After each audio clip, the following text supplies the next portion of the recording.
New York City, a sprawling metropolis often described as having a life of its own, is in fact a living, sentient entity on the precipice of full awakening. This extraordinary transformation is not unique to New York. Across millennia, great cities worldwide undergo similar births, becoming conscious beings. However, this awakening also attracts a terrifying, multidimensional adversary known as the Woman in White, an embodiment of the monstrous city of Relia, a parasitic entity from a parallel universe that consumes other realities. The story begins with the primary avatar of New York, an unnamed young man, experiencing the nascent stirrings of the city's consciousness. He finds solace and a strange connection to the city by painting breathing holes on rooftops and singing to its vastness. Homeless and adrift, he encounters Paulo, the avatar of Sao Paulo, who has been sent to guide New York through its traumatic birth. Paulo, an older, seasoned city being, explains the profound process of a city's awakening, how millions of human lives and their stories coalesce over centuries to form a unique, living entity, a tear in the fabric of reality, that eventually quickens into a sentient being. He also reveals the ancient, ongoing battle against the enemy, which preys on vulnerable nascent cities. New York, Paulo clarifies, is not just one entity, but a composite being, formed by the collective spirit of its 5 boroughs, with a 6th, primary avatar embodying the city as a whole.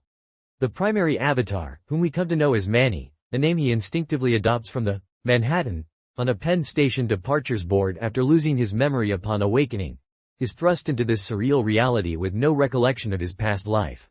He experiences intense visions, phantom pains, and an undeniable connection to the city's pulse. During his initial awakening, he encounters an aggressive manifestation of the enemy on the FDR Drive, a monstrous, tentacled entity composed of corrupted police officers. Manny, instinctively channeling the city's raw energy, uses a taxi and an umbrella as improvised weapons to combat and destroy the creature, protecting the nascent city from this initial assault. This act leaves him utterly exhausted but also with a newfound, terrifying power and a deep conviction that he is Manhattan. Following this harrowing experience, Manny, still disoriented, meets Belle, his new roommate for his graduate studies at Columbia, a detail he has to be reminded of due to his amnesia. Together, they wander into Inwood Hill Park, a relic of Manhattan's ancient forests. There, they encounter the Woman in White, disguised as an ordinary, bigoted parkgoer, who is secretly an agent of the enemy.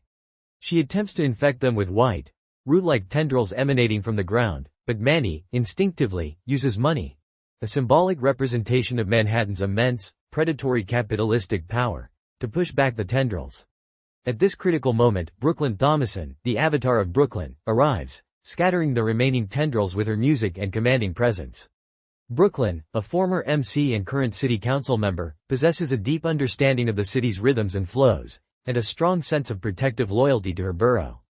Their quest to find the other city avatars leads them to Queens, where they discover Padmini Prakash, the avatar of Queens. Padmini, a brilliant but overworked financial engineering student, discovers her powers when a dingy above-ground pool in her neighbor's backyard begins to transform into a monstrous, living entity, attempting to swallow 2 children. She instinctively applies her mathematical genius, envisioning fluid mechanics and manipulating variables to increase flow velocity and make the water a lubricant between the boys and the creature. This allows the boys to escape, demonstrating Queen's unique ability to harness the city's inherent mathematical order. The group then seeks out Bronca, the avatar of the Bronx, a fierce, older Lenape woman who directs an art center. Bronca, still battling a sense of irrelevance and the encroaching gentrification of her borough, has her own tense encounter with the Woman in White.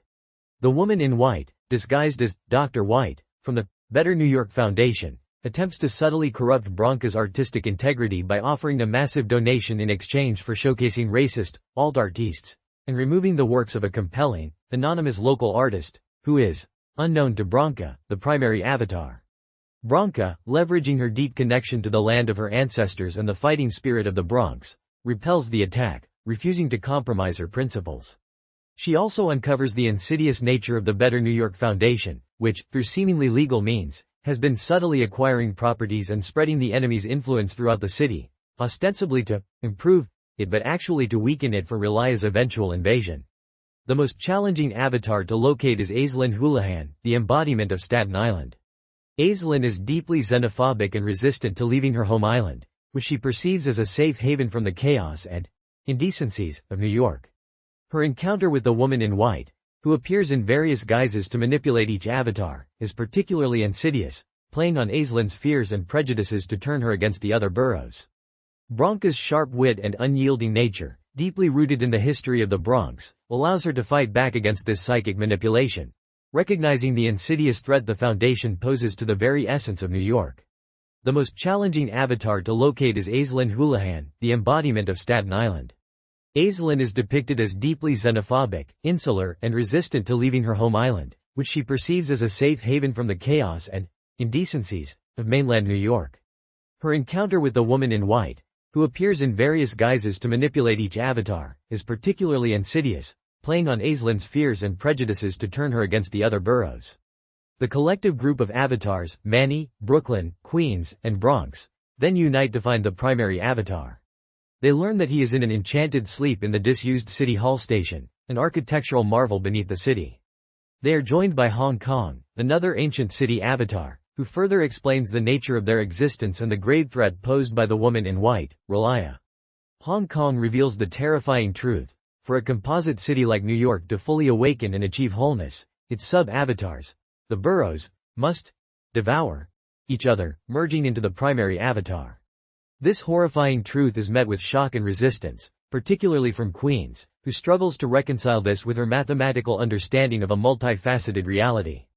Hong Kong emphasizes that this seemingly brutal process is the natural tradition for multi-city entities and the only way to gain enough power to protect the entire city from Relia. As they embark on their journey to City Hall Station, the city is increasingly under a coordinated attack. White, parasitic structures like organic towers and mutated chain stores erupt across the boroughs, and the woman in white herself directly confronts them, revealing her true identity as Relia and her intention to subsume New York into her own reality. At City Hall Station, the core group of avatars, Manny, Brooklyn, Queens, and Bronca, finally unite. They also confirm the terrible understanding that Aislinn of Staten Island has completely allied herself with Relia, attacking Paolo, an ally, and sending him hurtling through city space. They are surprised by the presence of Vanessa, Bronca's assistant, who unexpectedly awakens as the avatar of Jersey City, further broadening the collective strength of New York. At this pivotal moment, as Relia makes her final move to subsume New York, the primary avatar awakens, revealing himself to be the embodiment of New York City itself.